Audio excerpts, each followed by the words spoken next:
మీరు harassment face చేస్తున్నారా? అయితే ఈ రీల్ మీకోసమే. వెంటనే సేవ్ చేసుకోండి, అలాగే మీ క్లోజ్ ఫ్రెండ్స్ కి కూడా షేర్ చేయండి. లా నెంబర్ 1, డొమెస్టిక్ వైలెన్స్ యాక్ట్ 2005. ఇంట్లో ఫిజికల్ గా గానీ ఎమోషనల్ గా గానీ హెరాస్మెంట్ కి గురవుతున్నారా? అయితే ఈ లా మీకు చాలా హెల్ప్ చేస్తుంది. ఈ యాక్ట్ ద్వారా మీరు కంప్లైంట్ ఇవ్వండి, న్యాయం ఖచ్చితంగా జరుగుతుంది. లా number 2, IPC section 354A2D. Street లో గానీ ఆన్లైన్ లో గానీ హెరాస్మెంట్ కి గురవుతున్నారా? అయితే ఇలా మీకు చాలా హెల్ప్ చేస్తుంది. ఈ యాక్ట్ ద్వారా మీరు కంప్లైంట్ ఇవ్వండి, అఫెండర్స్ కి ఖచ్చితంగా పనిష్మెంట్ ఉంటుంది.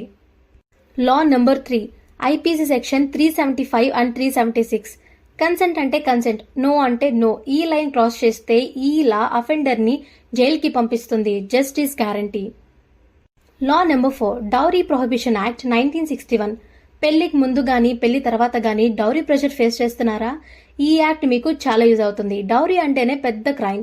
ఈ యాక్ట్ ద్వారా మీరు కంప్లైంట్ ఇవ్వండి, మీకు న్యాయం జరుగుతుంది. లా number 5, sexual harassment at work place act 2013.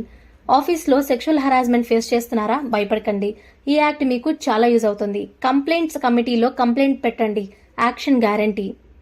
చూసారుగా ఫ్రెండ్స్, నాలెడ్జ్ వల్ల ప్రొటెక్షన్ ఉంటుంది. ఈ లాస్ మీకు చాలా యూజ్ అవుతాయి. మీరు లేదా మీ ఫ్రెండ్స్ ఎవరైనా హెరాస్మెంట్ ఫేస్ అయినా వెంటనే కంప్లైంట్ ఇవ్వండి. ఈ ఇన్ఫర్మేషన్ వర్త్ అనిపిస్తే లైక్ చేయండి, షేర్ చేయండి. పార్ట్ 2 కావాలంటే కమెంట్ బాక్స్లో పార్ట్ 2 అని టైప్ చేయండి.